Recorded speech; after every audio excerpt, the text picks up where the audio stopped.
taita kuti kudzidza kwakashata. Haleluya. But anako kudzidza kwakashata ndadakara nayo ndakaitidzi. Uyezve mwanakomana wangu unyerere kuita bhuku zhinji hakuperi uye kudzidza kuzhinji kunoredza munhu. Haleluya. Hanzi kuita bhuku zhinji hakuite sei? Hakuperi. Mashona akangotaura akati kudzidza hakuite sei?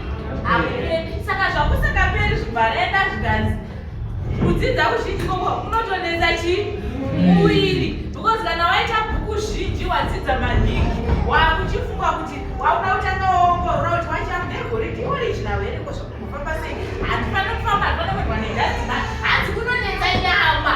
Havasotaurwa zvemweya. Nyama yako chaicho hanzi ndoinotonetsa.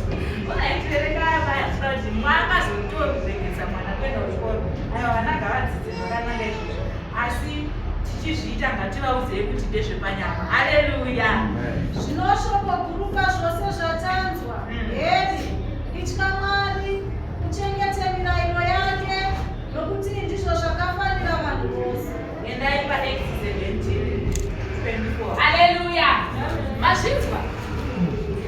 Ini ndinofarira vanhu kuti tifambirane.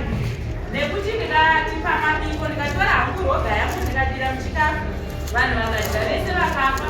Ndinenge nditori nani kana anopa poison yeshoko raMwari. Haleluya. Poison yeshoko raMwari yakaipira kuti haiurayi nyama asi inouraya mweya. Okuti mweya ndo chinhu chinorarama chatinotarisira kuti kungana kwese kwatiri kuita kuzama kwese kwatiri kuita tinoda kuti tizenge tine upenyu husingaperi. Saka kana ndikauraya mweya ndauraya upenyu husingaperi. Asi ndikauraya nyama mweya uchitosara mweya utoenda kumberi. Haleluya. Saka hatidi kuti tiwanze mashoko atinotaura isusu asi tinoda kuwanza mashoko ebhuku. Haleluya. Hanzi shoko guru here itya Mwari uteere mirayiro yake. Haleluya. Amen. Mwanosvika pakufasika zvine chatakasikirwa kana. Haleluya. But shoko rikuningotaura kuna paridzi kuti shoko guru pane zvese zvatinoita pakuimba kwese kwatinoita pakuungana kwese kwatinoita ngatityei Mwari tichengete mirayiro yake. Zvinhu izvozvo zviri zviviri kana ukangozviteerera chero bhaibheri nekukura kwaro nekwatoredza. Because ukange watya Mwari hapasisina chinhu chinokubata. Ukange watya Mwari hauchaudzwa kunzi amai mapfekere haiti kuchechi. Haleluya. Kana watya Mwari hauchaudzwa kuti shamwari kune chirwere sina magirlfriends kana magirlfriends. Because ukutya Mwari. Saka kana tichinge tatya Mwari tochengeta mirayiro yake. Mirayiro yake ndeipi? Ndeyekuti tipfeke zvewaiti here. Mirayiro yaMwari iri kuti kudii? Murayiro waMwari mumwe chete rudo. Haleluya. Hatina nidi yokuti tikubvisei mavhesi nekuda kuti munomaziva. Haleluya. Tinoda kuti tibate pamwe kuti toita sei zvatiri kuenda kuchechi every Sunday. Tiri kumboenderei. Mari zausa tinofana kubuda nawo ndehapo. Shoko rabva rati ngatityei Mwari. Kana tichinge tatya Mwari hama dzangu zvimwe zvese zvatopasi. Iwe unokwa tiri kumboraramurei. 24 verse. Mwari wakasika nyika nezvose zviri mairi, iye tenzi napasi, haagari kutemberi dzakaitwa namaoko. Haleluya.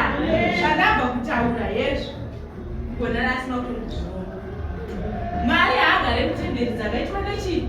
Nemaoko. Saka ukanzwa munhu achiti handekwa magaya handiko kunobatira kuchechikwedere mubvunze nechiti kuti wachikudii akamboti uchechikwedere kuti haasaka handichakwanisi. Haleluya. Nekuti Mwari haagari kutemberi dzakaitwa nemaoko evanhu. Kana munhu akati uya kuchechikwedere dambudziko rako rinopera mubvunze kuti chechii yakavakwa nani. Kuti hapana mabhiridha panoikama vanhu handiti kuti kuti haagari kutemberi dzakavakwa nemaoko echii?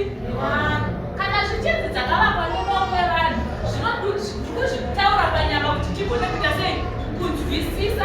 But Mwari zvaari mweya. Isusu tichinzi takasikwa nemufananidzo wake. Apa ndiri kuti isusu haisi this tabernacle yamakatarisa ndiari mukati. Haleluya. Saka iye ari mukati ye ndiye akuti Mwari haagari kutemberi dzakasikwa nemaoko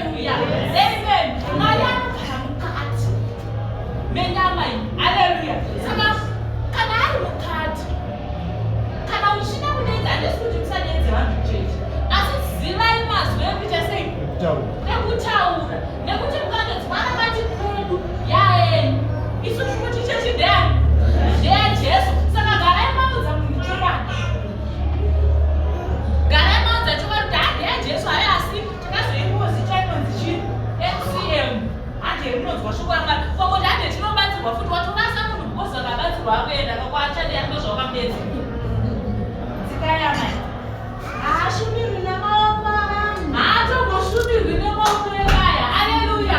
Nokuti naye musiva mutara kati ngatiomberei chese tinogona kuombera weduwe rega kufunga kuti kana ukaita kunge wakaota muchechi mwari vane imwe pati inobva pavari. Haleluya. Isusu tisi titori nenhamo tisu tingadai tichikoti kana yangu yekurumbidza mwari tobvisa shangu toti mwari tionei tichikurumbidzai. Haleluya. Zvino zvaakuita ngeye mwari ndiyatori nenhamo yevanhu yekuti munhu chero kuomberawo zvati pamwe kushaura hako haugoni but kungodairawo chako chako muna chakarwadziwa muvindi. Haleluya. Isakakura tiudzwa kuti munoziva here kuti shiri nemiti zvinorumbidza mwari. Ukada kuteerera zuva risati rabuda rakuda kunobuda ratsvuka pari unonzwa shiri dzichirira asi kurambobva ndirumbudzidzwa dziri kurumbidza mwari. Ndokuve kunamata kuti mwari mazvita makundionesa zvizai. Haleluya. Mwarangwa makomo matombo zvese zvinorumbidza mwari zvizhinji. Pachigaro chake chinonzi chakakomberedzwa nevanenge vachingoti mutsvene mutsvene all day. Haleluya. Ndondopa unofunga kuti kana ukasaombera ungauyisa. Isu tisi tine nhamo hama dzangu. That's why ndati kana uchinge watya mwari wateera mirayiro yake hauudzirwe zvekuita.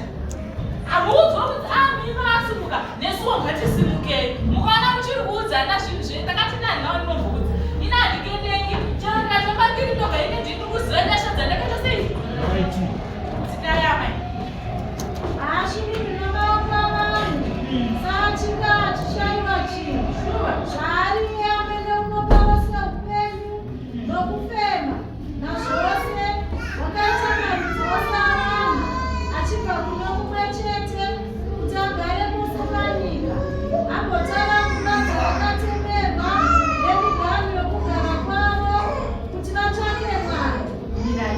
Haleluya. Achitaura ipapa Pauro achiti chinondedzera naudze kunyengetera shoko kunorabva rati mwari ndiye akasika marudzi ose akatanga miganhu akati machaina gumira yavo gumira yavo ndobva anzi ndiye anotipa zvekare mweya watinofema. Hazvina kuperera ipapo zvikanzi ndiye anoziva futi zvekare nguva yatinorarama. Haleluya. Mumwe anotorwa achiri mudumbu, mumwe anongochiraramei 2 years obva afa, mumwe anotorwa ari pamakore akati mwari zvese izvozvo zvochatemberera achiri anayo. Asi tichi zvese izvi zvichiitika asika marudzi evanhu avapa muganhu atipa mweya wokufema zviri kuitirwei? Haleluya. Tikangoziva izvozvo chienda hama dzangu handikoti tikaite dambudziko dzokerei mama pachipa 26:26 wakaita marudzi ose avanhu achibva kuno kumwe chete kuti agare pose panyika agotara nguva dzakatemerwa nemiganhu yokugara kwavo kuti vatsvake mwari. Haleluya. Tichigara nemiganhu yedu kudaro tatemerwa nguva dzekuberekwa, nguva dzekufa, marudzi ose takasiyana siyana kwedu wazara maindi atepfudzire kunosvika uko zvese izvozvo zvichiitwa zviri kuitwa kunzi vanhu vaite sei vatsvake mwari. Endererai zvimwe vamuvatsvakadzire vamuwane vamutsvakadzire vamuwane kunyange asiri kure nomumwe wedu. Haleluya. Tichirarama masikirwo atakaitwa tasikwa kunzi tiite sei. Haleluya. Kozi ukasaziva zvauri kuraramira ndomaimata kuti tanamata izei. Haleluya. Saka tirikufana kuti tizive kuti tichirarama kudai tichimuka tichirara tinombozviitirei. Haleluya. Saka ragara taura rikati tiri kuti titsvage mwari. Haleluya. Baba paiswa wedzire kuti kutsvaga dzira. Haleluya. Chinhu chikanzi kutsvaga dzira hapasi kutaurwa chinhu chiri kure hama dzangu. Muona zvinoita vanhu vasingaoni zvekudai mudhuze mahari bebi ndokunonzi kutsvaga dzira. Saka chikanzi tiri kutsvaga dzira mwari. Haleluya. Shoko rabva rati nekuti haasi kure nesu. Haleluya. Saka chinhu chakunoita kutsvaga dzira uchikwiriri bhazi kuti ndiri kunotsvaga mwari ndiri kukoma. Haleluya. Mwari, ndiri kuchechi yakati, unenge wakutoita kuenda kunotsvaga Mwari. Shoko riri kuti tasikwa kuti tigare matakagara mumamiganhu tapiwa, nguva tapiwa, nguva yekurarama, nguva yekufa. Mwari ari kungozviitira kuti isusu vacho timutsvanzadzire. Kana zvanzi timutsvanzadzire, zviri kurati ari tiri kutsvanzadzira chinhu chiri pauri. Wozana kwanzi kutsvanzadzira ugoni kutsvanzadzira chinhu chiri 2 meters away. Uri kutsvanzadzira chinhu chiri padhuze. Haleluya. Zvichireva kuti Mwari ari padhuze nesu. Ingabva avimbisa akati haasi kure nesu. Zvimwe tingamutsvanzadzirenge, tikange tamutsvanzadzira tinomuwana, ndo zvaataura. Haleluya. Saka zvichireva kuti ukarwarirwa nemwana, chaunofanira kungoita motombona kuti panapa usiku hapana kwatinoenda, hapana zvatinogona kuita, ingotsvanzadzira zvishoma kudai. Haleluya. Nekuti isusu taita dambudziko kuti tiri kutravhera. Haleluya. Amen. Vamwe vakadziberekerwa nhamo namagaya vakanzi takuenda nadzo. Kutsvanzadzira ero. Mwari zvaari padhuze nesu, chaunofanira kuita shandisa mabvi ako. Ona mati. Haleluya. Kana utizofonerawo vamwe hama kuti dzikubatsire, asi iwewe wacho wagotsvanzadzira ere. Because taita dambudziko. Saka foni ikafoni yapasta ikasapinda unoita sei? Haleluya.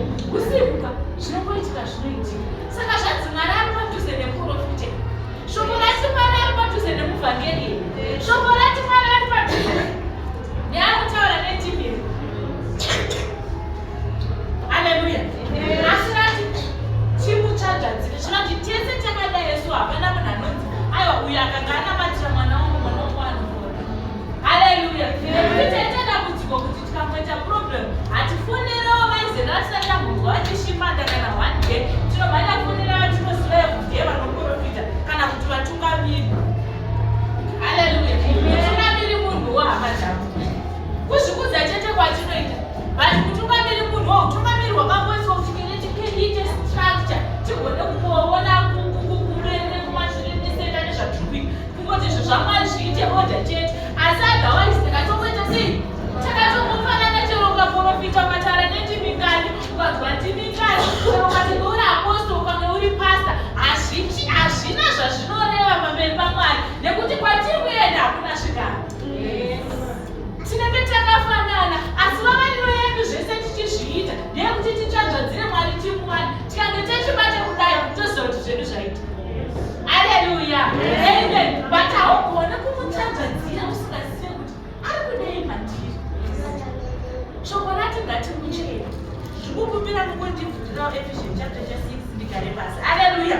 Saka tikaziva zvinhu izvozvo hama dzangu, handisi kuti tinoita problem. Nekuti imweni zvakuvhangeri reprosperity takaridzwa tikaneta naro, handigone kumira pano chikupedzerai nguva hama dzangu kuti ngatidaiso tiwane mabasa. Hazvisi kureva kuti mari handii. Izvezvi handina mari kana patori naanayo ngatondiwa. Haleluya. But hatisi kuti tingafambire kudzimba tokuvhura mabhebheri. Kana tafunga kutsvaga mari hama dzangu, iri tinovhara soiri totoriisa pakanaka kudai, totenga nyama toisa pabright, tochionesa kuti tiwane mari toita sei. Avo baba tindinoziva kunohodhwa mazambi, tikamahodha ne50 cents tonomatengesa nemapondo uko, tinoita mari, totoita chii izvozvo. Saka hatigona kuti titore bhaibheri tokuudzai kuti hetitsvage vhesi rinotaura kuti zvakanzwe nezvo anotisesedza mafuro manyoro zvikazodii. Saka zvoreva kuti takutonoita mari, hatigone kuita mari nevhangeri. Haleluya. Hatigone kuwana mabasa nayo, asi chinotozotiita kuti tiite mabhenefiti. Tinotarisa nyaya yaJesu achipinda muJerusarema. Haleluya. Ari pamusoro pedhongi. Dhongi rinonzi rakawaridzirwa mashizha nemazambiya kuti risatsike pasi. But panotarisa dhongi ndomhuka yakashorera nekuti haidyiwi. Haleluya. Ndomhuka inotonzi yakashoreka kana tichiri kumamisha. But that day yakawaridzirwa kuti itsike pakawaridzwa. Not nekuti idhongi, but nekuda kwecharakaraka chese rakatakura. Saka zvarakaratakura zvichinjikwa zvarakaratakura Jesu rakawaridzirwa, harina kutsika pasi, harina kubaiwa. Ndino munonama chatibvisai mafeso munzira mangu. Mafeso haabviswe nezvatinofunga, but kana tinge takatakura Jesu kudai tinowaridzirwa nekuti tiri madhongi. Yes. Haleluya. Mabhenefits waya kuwaridzirwa wakatakura Jesu ndo akafanana nemabasa awo kungoza ruoko zvinhu zveupenyu kwatinenge takuwana as a benefit yekutakura Jesu. Haleluya. Tikuzviwana as a benefit but chekutanga ngatinge tiina Jesu. Ndakadzidziswa mumwe munamato neimwe hama akati ngatimire mhano kunyangadza Mwari every time. Haleluya. Muchazoona kuti nekunamata kwese kwanoita kuti kakubvunza pane situation yakamboti njero unonoti hapana. Zvakuita kunge marasi. But tikunamata zvisiri zvahama dzangu. Mumwe akandidzidzisa ndikazvitenda akati ngatinamatei munamato mupfupi torega kuebesa munamato sevafarisi. Munamato mupfupi tinonamata tichiti kudii unongoti mweya mutsvene. Kana ari murume ari kurarika kuti Mwari notumira fire kumagirlfriends ikoko. No. Ingoti mweya mutsvene gara mumurume wako. Amen. Iye mweya mutsvene kana achinge agara mumurume wako achakontrol, achakudzora. Mweya mutsvene gara muvana vako. Mweya mutsvene gara mukati memba yangu. Mweya mutsvene gara patinofamba. Mweya mutsvene ukamudeedza iye basa raanoziva iye manje haudzi nezvekuitwa kana asina uchikowagara wochimudzorawo kuti asaite gubombazi. Haleluya. Kana iye achinge agara masipotsi apera. Haleluya. Saka patinonamata ti zvazodai mweya remadzidza mweya titirikupedza nguva awadzavo ungada kuzvitarisa nemanamatire wachii chiri kushanduka muupenyu hwedu. Hapana tikunamata ifei tirikupedza nguva neimwako unozoona kuti mwadoro hedu tobuda pachena kuti hatina zvatikuita. It's much better than to pretend. Ini kunofanira vanhu vemasowesinai vakagara vangobuda pachena kuti isu zvatinoita hazvina umwari nebhaibheri racho hatinao. Haleluya. Ukatonditi ndiye nomasowetinei chatikuenda ndezvekuti vakagara vabuda pachena. Saka pandiri kuenda ikoko ndikutoziva zvakuti aiwa hakuna mari arikoba ndikosero nebhaibheri racho vakabvangogara kuti hatiite sei. Munhu akashata munhu anononyeba akaribata kudai iye ari very dangerous. Haleluya. Saka ndozvati kuti zvinokonzerwa nekuve vanhu musingazive chakuri kuraramira. Saka kana uyo chinovaita kunamata mukuru wangoti mweya mutsvene kana inereji kunetsa mweya mutsvene gara muba mangu. Kana akauya zveshuva mweya mutsvene do you think pane chinosara? Do you think achasiya kuzarura njere mwana wako anoenda kuchikoro? Do you think mwana akarwara mweya iye anogara newe angatadze kumurapa? Do you think mweya iye anogara newe akasiya madhimoni achipinda padhova kuzoita akadzikirira pamako? Never. But hatisi kuziva zvatinoita. Tisu vanhu vakutoenda kumhomba kukubanza. Haleluya. Kana mai vanaverengai ndigare pasi. This one. Ndakupaitire Ephesians 6 and Ephesians 6. Hakuna zita zera Yesu. Kutangira pachikoro.